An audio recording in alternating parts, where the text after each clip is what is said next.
Well, here on the Rural Radio Network, I'm Joe Gangwish. Going to visit with Craig Uden. Of course, he's a cow-calf and feedlot operator from Dawson County, Nebraska. And Craig, you are a NCBA Vice President. Lots of things going on at the summer meeting. Let's first of all talk about revenue increase, and that's something getting a lot of attention here. That is. You know, we've had this has been a summer convention. Got a lot of lifts this summer, but this one has been worked on with the policy chair and vice chair, along with the 7 regional VPs, and had a lot of input, and the committee was formed with those guys.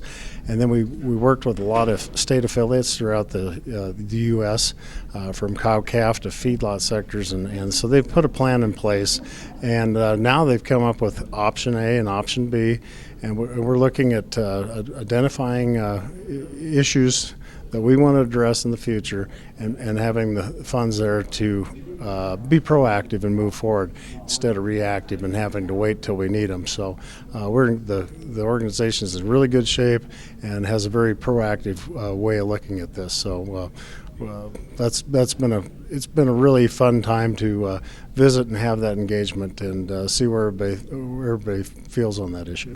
Well, you made a good point. Nebraska should be proud because they've been very supportive. Nebraska has been very supportive. Actually, we've had people on that committee, and Nebraska's been fully engaged and looks to move forward and probably take the full option and move ahead. And last I knew, they were moving ahead in one swoop. So we'll see where they go. But it's been a very good, positive relationship with Nebraska and NCBA. Let's talk about the long-range plan. No small task, and getting a lot of attention here, obviously, taking the beef industry forward. And you being an officer, how did you kind of work in that long-range plan? The long-range plan is not NCBA's plan. It's the beef industry plan. But as an organization, we contribute and submit names and recommendations. So who sits on that plan? And this is a 5-year plan that can be tweaked a little bit as we go. But it goes and identifies 4 core values out there that we need to address in order to move the beef industry ahead.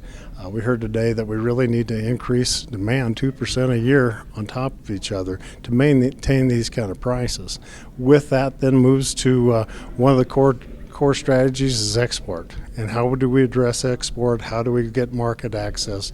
That moves forward. We deal with the consumer. We're dealing with the perception of our product and the safety of our product. So this was a really good team, and I've had nothing but the most respect for these folks. And they came all across the country, all different facets of the industry, academia to cow-calf, seed stock, very well represented. They really came out with a nice plan that'll be presented this week.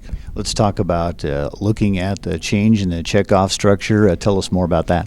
Well, the checkoff structure will adapt to the change of the long-range plan, and what they have identified as these key changes that they need to make. So now the committee structure of the checkoff will go in there, and they will target those really projects that they can work off on a checkoff, and they'll really dive down and address them. And what that does is it moves the industry forward at a quicker pace because they're adjusting as the industry is adjusting, and it doesn't take as long to react and address those issues. So it's been a really good convention. A lot of debate, a lot of engagement, and it's been a lot of fun to be here.